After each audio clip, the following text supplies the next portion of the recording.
ఈ శ్లోకం ముందు శ్లోకం మనం 25వ శ్లోకంలో పరమేశ్వరుడు ఎలా ఉంటాడు అన్నది వర్ణించి చెప్పారు.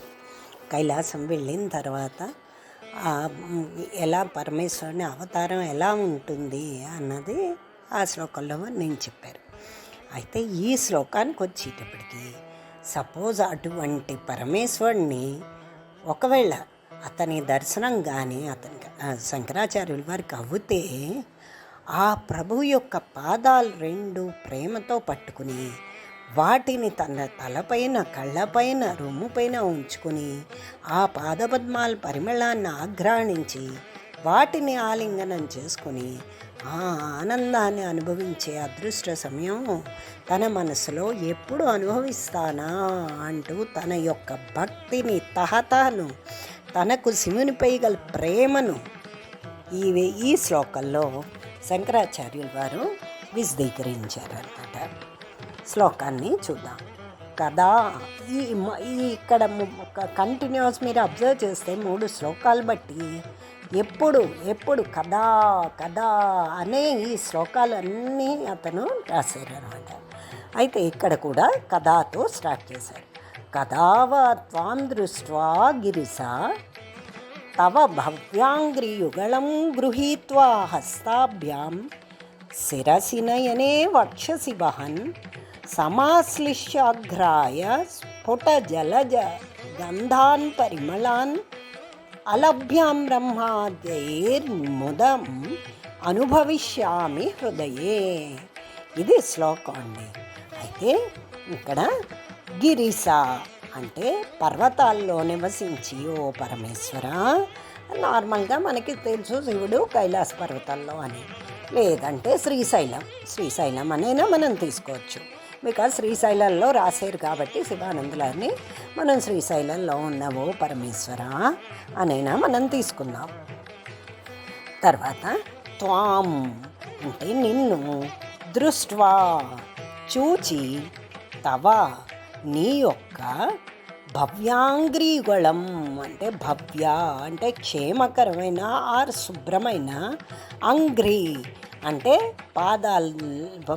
పాదముల యొక్క జంట 2 పాదాలు అని, హస్తాభ్యాం 2 చేతులతో తన యొక్క 2 చేతులతో, గృహీత్వా పట్టుకుని, శిరస్సునందు పెట్టుకుని, నయనే నేత్రములు కన్నులపైన ఉంచుకుని, వక్షసి వక్షస్థలమునందు హత్తుకుని, వహన్ చేర్చుకుంటూ, వక్షస్థలం అంటే రొమ్ము మీద వహన్ చేర్చుకుంటూ, సమాశ్లిష్య వాటిని ఆలింగనం చేసుకుంటూ, స్ఫుట జలజ గంధాన్ స్ఫుట అంటే వికసించిన, జలజ అంటే పద్మముల యొక్క, గంధాన్ సుగంధం వంటి, పరిమళాన్ ఆ పాదముల యొక్క పరిమళములను, ఆఘ్రాయ మూర్కొని అంటే ఆఘ్రాణించి వాసన చూచి, బ్రహ్మాద్యై అంటే బ్రహ్మ ప్లస్ ఆద్యై బ్రహ్మ మొదలైన వారి చేత అంటే బ్రహ్మ ప్లస్ ఎక్సెట్రా అన్నమాట, వాళ్ళకి కూడా అలభ్యాం పొందసఖ్యము కానీ, ముదం సంతోషాన్ని, హృదయమునందు కదా ఎప్పుడు అనుభవించగలను కదా. అబ్బా ఎంత బాగా చెప్పారండి ఈ శ్లోకం. ఒకవేళ పరమేశ్వరుడి దర్శనమే అయితే మాత్రం, ఎప్పుడైతే అతను చాలా పరమేశ్వరుడి దర్శనం గురించి తహతహలు ఆడిపోయారు కదా ముందు శ్లోకాల్లో, నిజంగా అతని దర్శనం అయితే ఎలాంటి రూపంతో దర్శనం అవ్వాలి అన్నదే ముందు శ్లోకాల్లో చెప్పారు. ఇప్పుడు ఆ దర్శనం అయితే పరమేశ్వర నీకు తన యొక్క యాక్చువల్లీ శంకరాచార్యుల వారు అతని యొక్క భక్తి యొక్క పరాకాష్ఠని ఇందులో ప్రకటించారండి. ఈ ప్రేమను మించిన ప్రేమ మరొకటి ఉండదండి. నిజంగా భక్తుడికి భగవంతుని ప్రత్యక్షంగా చూడాలని, ఒకవేళ ఆ పరమేశ్వరుడు కానీ కనబడితే ఆ పాదాలని రెండింటినీ కళ్ళకద్దుకొని ఫస్ట్ శిరస్సు మీద పెట్టుకుని, ఆ తర్వాత కళ్ళకద్దుకుని, ఆ తర్వాత రొమ్ము పైన పెట్టుకుని వాటిని ఆలింగనం చేసుకుని, ఆ తర్వాత పాద పద్మాలు కదండి అవి. మామూలు పద్మానికేవో ఎంతో చక్కటి సువాసన ఉంటుంది కదా, అలాంటిది పరమేశ్వరుడి పాద పద్మాలు అంటే ఇంకెంతటి చక్కటి సువాసన ఉంటుందో మనం ఆలోచించండి. అటువంటి సువాసనని ఆగ్రహించి అటువంటి దర్శన భాగ్యం అప్పుడు కానీ నాకు వచ్చి సంతోషం ఉంది చూసేవా, అది ఈవెన్ బ్రహ్మాదులకు కూడా, బ్రహ్మ మొదలైన వాళ్ళకు కూడా, ఇతర దేవతలకు కూడా లభించని అటువంటి ఆనందం నాకెప్పుడు దొరుకుతుంది మనస్సులో, నా హృదయంలో. ఇక్కడ కూడా మనస్సునే స్పెసిఫై చేశారు చూడండి.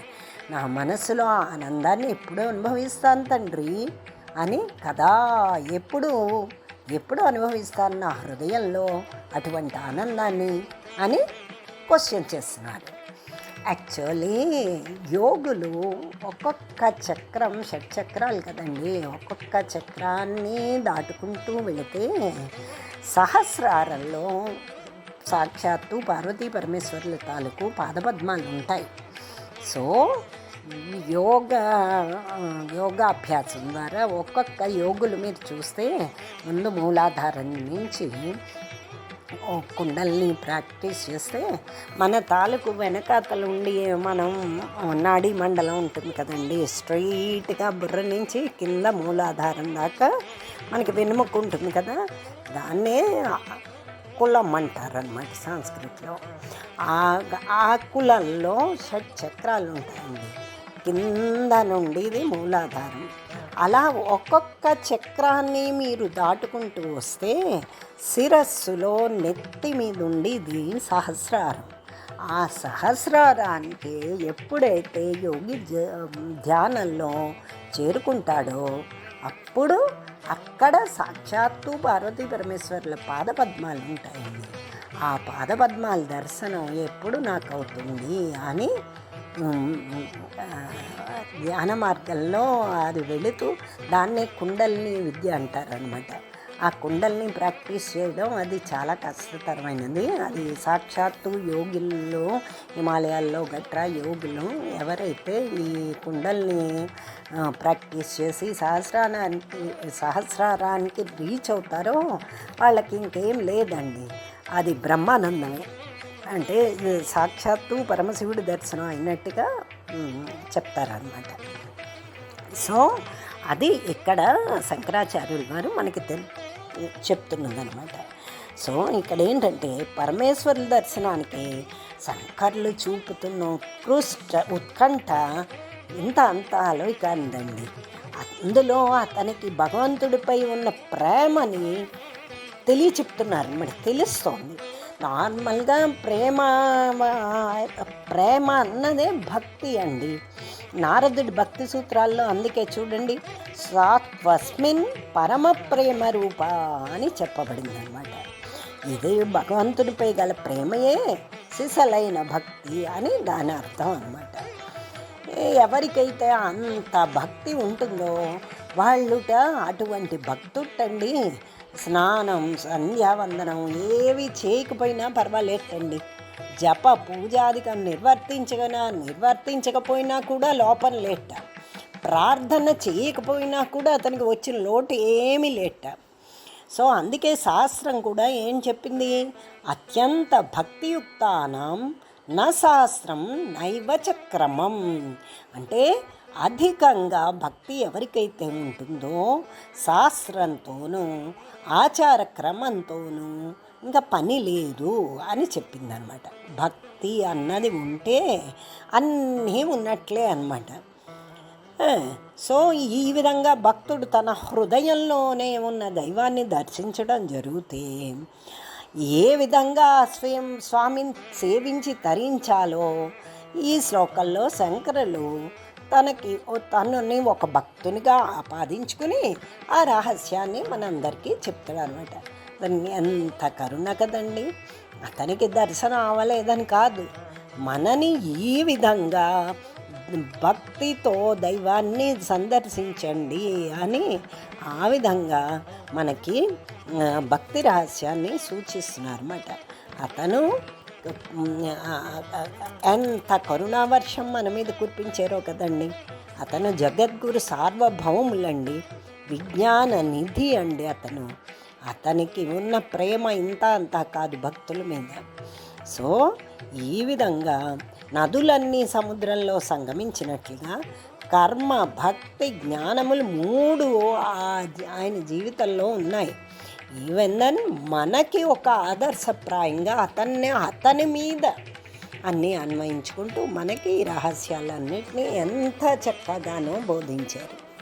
సో మీకు ఈ శ్లోకం చక్కగా అర్థమైపోయింది కదా.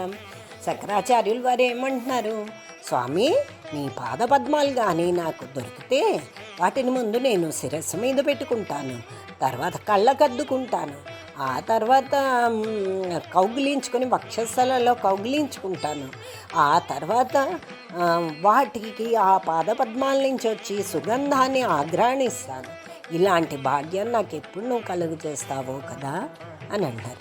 అందుకే మీరు చూడండి, శివాలయాలకు వెళ్ళినప్పుడు శివాలయాల్లోనే కాదు, ఆ సతకోపం ఎందుకు పెడతారండి? ఆ సటకోపం దగ్గర మనకి పాదపద్మాలు, భగవంతుని పాదపద్మాలు దాని మీద ముద్రించి ఉంటాయి.